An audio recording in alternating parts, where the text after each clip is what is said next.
Happy Sabbath. Naomba mko wazima wote, and you've had a blessed week. I know we haven't met for a couple of weeks now, lakini nawarudishia shukrani for this opportunity ambao umenipatia, ambayo tutaweza kuwa tunasoma kitabu ambayo iko entitled Counsels on Stewardship by Ellen White. Majority of what I'm going to talk about throughout as I summarize these topics is based on stewardship. You know, stewardship is just not about money. We are told that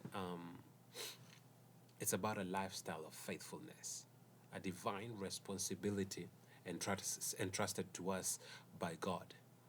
Something that's very divine as a responsibility. Think about giving somebody something, and then you really fully believe that you have given him that thing, so you have entrusted it to him. In Counsels to Stewardship, on Counsels on Stewardship, Ellen White lays out very profound principles that guide how we manage our time, talents, and resources. Today, we'll take a very deep dive into chapters 23, 24, and 25, and covering the very core teachings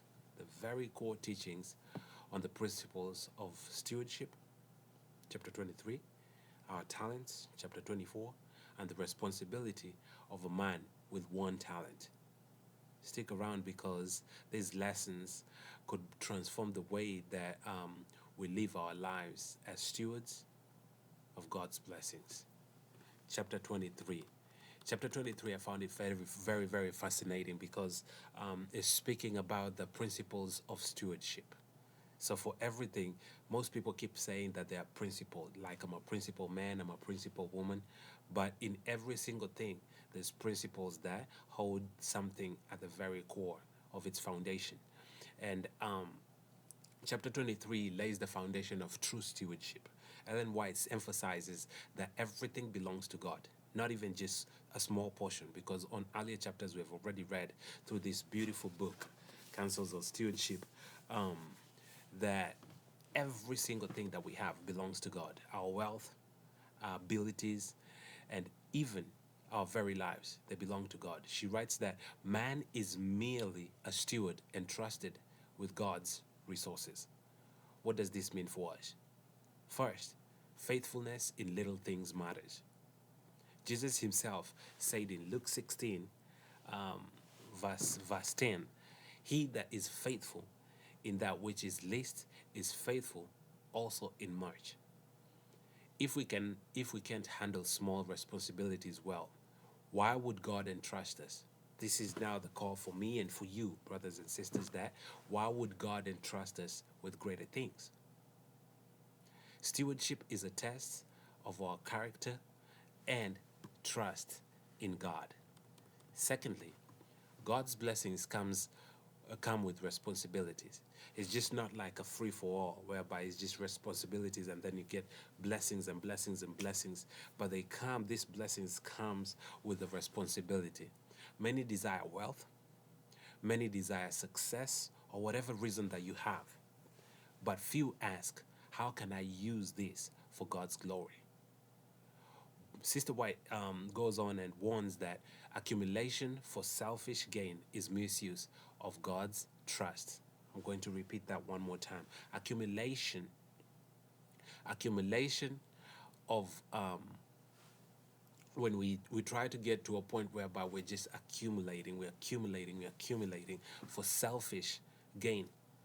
She says that that's a misuse of God's trust. Instead, we are called to manage our finances, resources, and time in a way that honors God. And that's just but a summary of chapter 23. And like I told you, it's very profound. Next chapter that we are going to look at is our talents, which is chapter 24. And stewardship, chapter 24, it says something that might just fly over your head real fast before you really think about it, because mostly when you think about stewardship, you just think about money. But stewardship is just not about money. It's also about our gifts. It's also about our abilities. Chapter 24 highlights how each person has been given talents from God. Think about it. What is it that you're good at? God has given each and every one of us different talents, whether they be teaching, whether they be serving, whether they be driving, whether they be encouraging, whether they be leading, whether they be mopping, anything that you are doing, that is a talent that God has given you. Sister White goes on, and then she reminds us. She reminds us of the parable of the talents in Matthew 25. Some were given 5 talents, some 2, and one was given a single talent. Just one, a single talent. The question isn't how much we have, rather than how are we using what God has given us. How much we have, no. Rather, how are we using what God has given us? She warns against neglecting or burying our gifts. Many say, I do not have much to offer.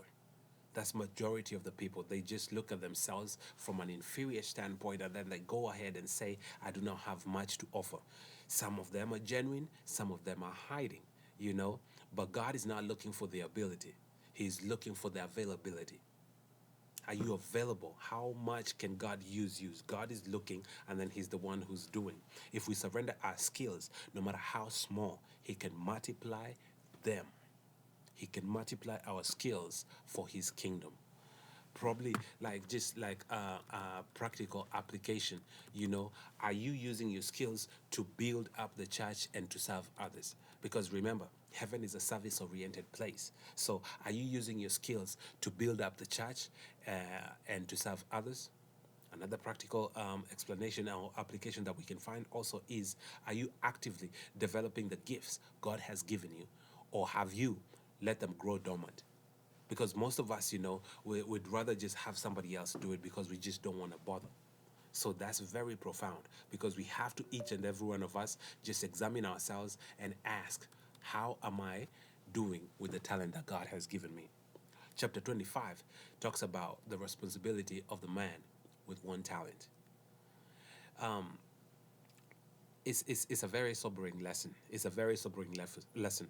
Many believe only those with great wealth, influence, or ability have the responsibilities before God. But there's a recurring theme in the Bible whereby God goes for the underdog, where God uses the weakness of human beings to teach lessons to the strongest or the wealthiest.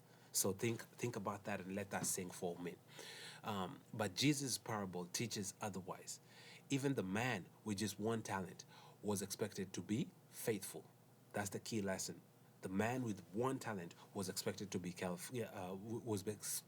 faithful. Ellen White makes it very clear: no one is exempt from stewardship.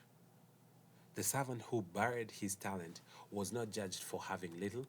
He was judged for doing nothing with that he had, with that talent that he had. This is so powerful, and it's a wake-up call. Some may feel that their contribution is too small. It's too small to matter. But God in his kingdom, even small acts of faithfulness, a kind word here, a helping hand there, or even an offering given from the heart, carries eternal value. Very small, something very subtle. What is it that you think that you can do? So long as it's small, even just moving the chair, or even just helping another mother with their children, So something very small. Sister White goes on ahead and urges, she urges us to stop making excuses. The time to act is now. God is calling every one of us, regardless of our circumstances, to be faithful with what he has entrusted us. So what does this mean to us? Chapter 23, chapter 24, and chapter 25 of Counsels and Stewardship, it reminds us that stewardship is just not about what we have, it's about what we do with what we have. So that's very important. Are we managing God's resources with faithfulness? Are we using our talents to glorify him and to bless others? Are we responsible with even the little that He has given us. Stewardship is a spiritual discipline.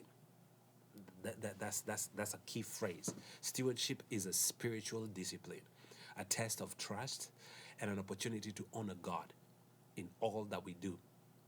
Let's stop waiting for more, or start being faithful with what we have now. If this message has challenged you, because remember, the key thing is God is looking just for the availability, and He's looking for one heart and one heart only.